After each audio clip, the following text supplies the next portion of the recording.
Hi students, in this video we are going to talk about how to crack CMAT 26. Now a lot of you have already appeared for other entrances, whether it is CAT, NMAT, SNAP, MyCAT, etc. So you're of course in a much better position, but some of you could be looking at only CMAT and this video will definitely help all of you. So in this video, I'm going to talk about the last 3-year analysis as well. So for each of the sections, we'll be talking about what happened in the last 3 years when it comes to CMAT and how do you prepare yourself for what is going to happen in Jan 26. Okay, so let's get started. Now, firstly, let's understand the test format. Okay, now CMAT is one test which allows you to spend a lot of time on every question that you get. So if you look at the structure of the test, firstly, this is going to be conducted on 25th Jan 2026 and you're going to have 180 minutes and 100 questions as it has been the case for the last several years. So the marking scheme is +4 and -1. So 100 questions and 180 minutes gives you ample time that you can spend on every question. And if you look at the structure, the sections, you will see that you can spend more time on, say, even the quant, LR, and the VA, because GK and innovation entrepreneurship will typically not take so much time per question. So there's no sectional time limit. You can always jump from one section to another. You can jump from one question to another.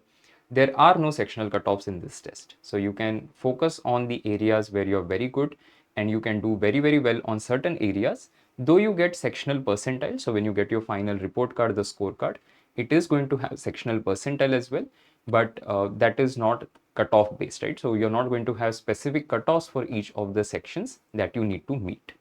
So the 5 sections are quant. In each of the sections, you have 20 questions. Quant, logical reasoning, language comprehension, general awareness, and innovation and entrepreneurship. And we'll be talking about each of these sections as we progress. And finally, you can jump from one question to another, one section to another, as I mentioned. So you have the complete freedom to approach the paper the way you want to do it. You can start with a particular section, do a couple of questions, and move to some other section, and so on. We'll of course talk about the test strategy as well towards the end of the video. So let's talk about the individual sections now. Now what I've done is I've given the number of questions asked from each of the sub areas or areas within a particular section so that you know what to focus on. So when you look at the last 3 years of the quant section, out of 20 questions, you will see that majority of the questions come from arithmetic. So in each of the years and in each of the slots also, the numbers can vary. Don't think that if in slot 1 there were 5 questions of arithmetic, in slot 2 also there will be 5 questions of arithmetic. It doesn't work like that. What they do is the number of questions differ. So if you see, for example, in 23, there were 6 questions of arithmetic in slot 1, but 8 questions in slot 2. Even in last year, 10 questions in slot 1, 8 questions in slot 2. But what this tells you and what hasn't changed is, of course, the arithmetic importance. So arithmetic is going to be very, very important.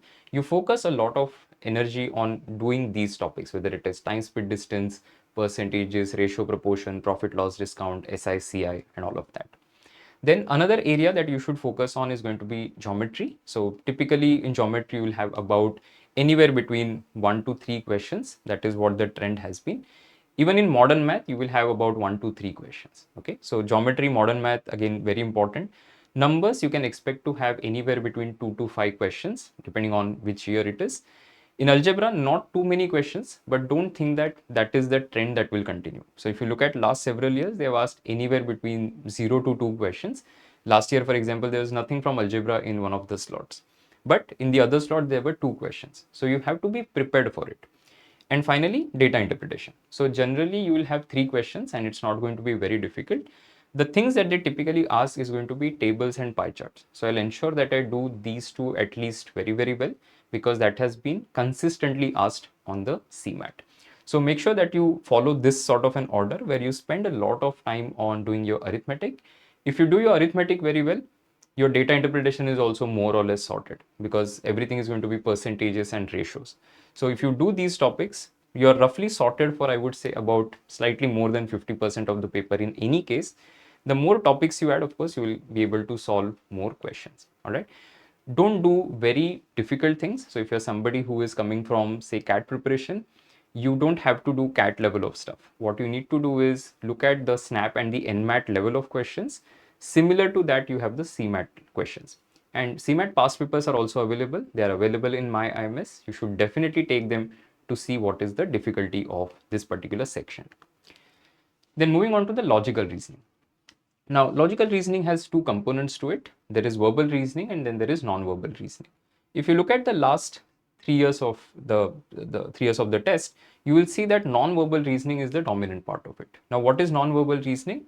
Arrangement, series, calendar-based questions, logic puzzles, coding, decoding, and stuff like that. So this is something that you must have done for your NMAT, SNAP, for some of the other tests as well, like MyCat, for example. So that preparation will help you. But even if you are exclusively focusing on the CMAT or the CET, etc., you will still be able to crack this part because LR is like a dominant part of that particular syllabus. So this is where you should focus more energy. The remaining questions are coming from things like syllogisms, implicit assumptions, so assumption, inference, conclusion, and stuff like that, which is basically critical reasoning. So the critical reasoning component is going to be, generally it is challenging. I'm not saying it is very difficult, but you have to prepare for it. So don't take things lightly. Don't think that I'll be able to answer every assumption, inference, conclusion question that I get just like that. So practice this enough. Again, the past papers are going to be very, very useful for this to understand the level of difficulty, and then you can practice it from the MyMS courseware that you have. You can have a look at that and do more and more questions of the verbal as well as non-verbal reasoning. But trend generally is non-verbal reasoning is about, you can say, 60%, and the remaining 40% is about verbal reasoning.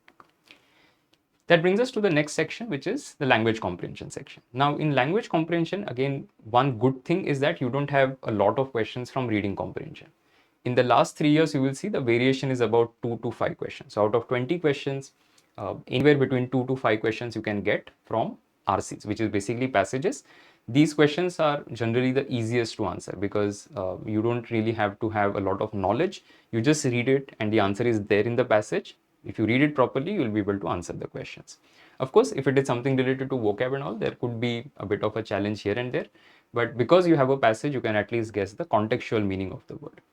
The remaining part is split between vocab, grammar, and verbal reasoning. Okay. Now, verbal reasoning, generally they don't ask too many questions, but vocab and grammar is something that they ask a lot. So make sure that you prepare for it. And now the type of questions could be synonyms, word meaning, foreign phrases, and so on. Now you cannot overdo it, right? So for example, foreign phrases, you can't study each and everything that is out there. But whatever is available in your courseware, at least do that much and you should be fine. Then fill in the blanks, sentence correction, changing from active voice to passive voice and so on. And then para-jumbles, right? So it could be 4 sentences or 5 sentences as well. So be ready for all of these question types, whether it is para-jumbles, whether it is related to vocab or related to grammar. If you do vocab and grammar very well, it will help you. But again, with the limited time that you have, roughly about say 3 to 4 weeks is what is available with you. In that period, you cannot completely get better at say vocab, right? Because there are so many words and it's not practically possible to study, let's say, 200 words every single day. But whatever you can do from the past papers, from the mocks that is available to you, and from the courseware, as much as you can, do that and hope that something from that will be asked to you, right? Because vocab is always like a very tricky thing. Sometimes you get the words that you know, sometimes you don't. But figure out whether you want to take an attempt at a particular question if you know roughly, okay, this is what the meaning could be. Because sometimes the words are such that, okay, you at least know that whether it is a positive connotation word or a negative connotation word. In such cases, at least you can make a guess. Then general awareness, like the nemesis for a lot of people, including me. I don't like GK as a section in the test. Of course, I like general awareness, but I don't like it as part of any test because it can get really arbitrary. So if you look at CMAT, static GK is generally the dominant part, right? So you will see most of the questions anywhere between 15 to 18 questions asked from static GK. Current affairs, not too many questions. And even in current affairs, they don't necessarily ask questions from things that happened in the last 1 year. So the definition of current can be, let's say, even last 2 years. So what you should do is don't do a lot of current affairs. It's not going to help for CMAT, but do a lot of questions of static GK. Again, past year papers should definitely be done. But even in my IMS, you have the GK zone where you can do a lot of GK quizzes. So you should do that before you go for the CMAT. But see, with GK, it's generally very random and it's very difficult to predict this as a section. So what is going to happen, you never know. Questions from sports, constitution, history, books, geography, they have a spread, and it's not possible to cover that entire spread in that last 1 month. So you do whatever you can and hope that you get questions from the stuff that you have studied. In some cases, you may have to make some guesses, right? Because let's say you answered 15 questions, and now the remaining 5 questions, let's say you know that okay, those 15 questions I've answered correctly. The remaining 5 questions, let's say if you mark all of them and you get all of them wrong, what is the downside? There's a -5 downside. But let's say out of those 5 questions, even if let's say one question is correct, you are getting +4 and then another -4, so you are still at the same place. So you have to think that what if I get 2 correct questions now? So out of 5, if I get 2 correct questions, I get +8 and then I have a -3, right? So the upside and downside, you have to think of where you stand on that and then take a call. Okay, so don't randomly mark, because see, in the past it has happened that I have marked all the questions in GK and I have been adversely affected because of it. In some years, I have marked all of them and have been rewarded because of that decision. So it depends. You have to figure out how many do you know exactly and whether you can take a shot with the remaining questions or not, depending on the upside and the downside. And finally, innovation and entrepreneurship. This is one of my favorite sections of the test because firstly, it is related to all the management concepts, theories, related to innovation, related to different things that are associated with entrepreneurship and so on. So it's a very fun section to do. You don't need to have a lot of knowledge. Of course, people who are coming from, say, a BMS or a BBA or a BCom background will have some advantage because they have studied these things as part of their curriculum. But for others also, it's not a significant disadvantage. If you look at the split, generally business and entrepreneurship concepts is the dominant part, about anywhere between 14 to the entire section could be that. The business GK is very, very limited. Now here, questions like government policies regarding innovation or entrepreneurship are also very important. Different government or semi-government organizations that exist, different bodies that exist, you have to know about them as well. So business, economics, management, government schemes, typically that is the coverage.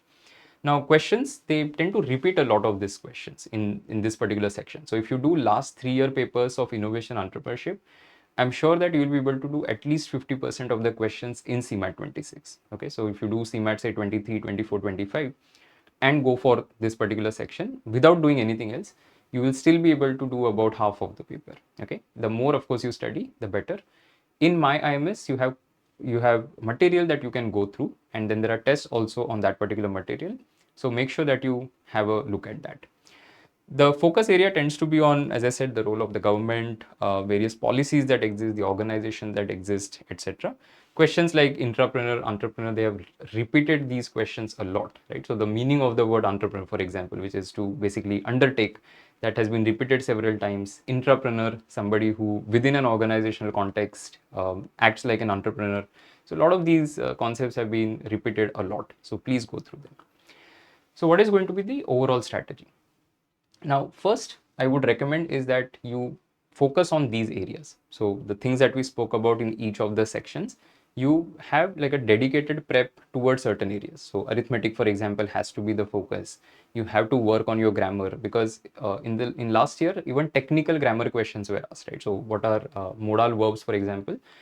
They had asked some questions related to that. I didn't even know what that meant. So questions from technical grammar should also be done. Questions related to, let's say, things like syllogisms, coding, decoding. So these are specific question types that appear on the CMAT.